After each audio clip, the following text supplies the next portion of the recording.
increasing energy prices, a new and looming crisis hitting European homes. In living memory, it's hard to remember such a sharp rise in energy costs. In some countries like Italy, bills are expected to rise by as much as 40%, a real drain on families' living expenses. Some blame the European Union and believe that the increase is caused by the Green Deal and the goal of becoming the first climate-neutral continent by 2050. But the European Consumers Association puts the blame firmly on fossil fuels. It's actually our dependence on fossil fuels like petrol and natural gas, which makes our energy bills much more expensive. So BEUC is asking and is clearly asking for an accelerated shift to a more renewable-based energy system with more wind and solar-based electricity, but also the electrification of transport and heating and cooling, for instance. But the EU's phasing in of renewable energies will likely take years. What many Europeans are suffering from now is energy poverty. According to estimates, around 44 million European citizens can't afford to heat their homes properly.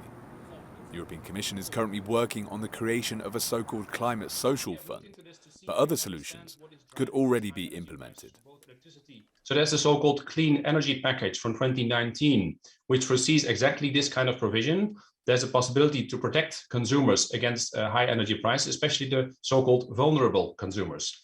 And there's a possibility to offer them special provisions. One is to make sure they are not disconnected because they can't pay their bills anymore. There are some member states where they offer special tariffs for these consumers, and also some which, quite interestingly, offer the possibility for a grant to replace an old appliance which uses a lot of energy with a new and more efficient one.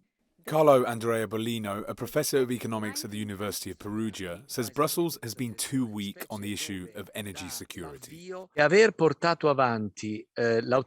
allowed the authorization of the Nord Stream 2 gas pipeline, a bilateral Russian-German project, which is not part of a shared European vision and also doesn't respect Ukrainian sovereignty, Europe's position as a guarantor of the common European good has been destroyed in favor of the trading interests of stronger countries like Germany. This can be attributed to Brussels. The EU didn't have the courage to say no to Germany. The European Commission says it is monitoring the evolution of electricity prices very closely and points to long-term solutions like investments in energy savings and renewables. Christopher Peters, Euronews, Brussels.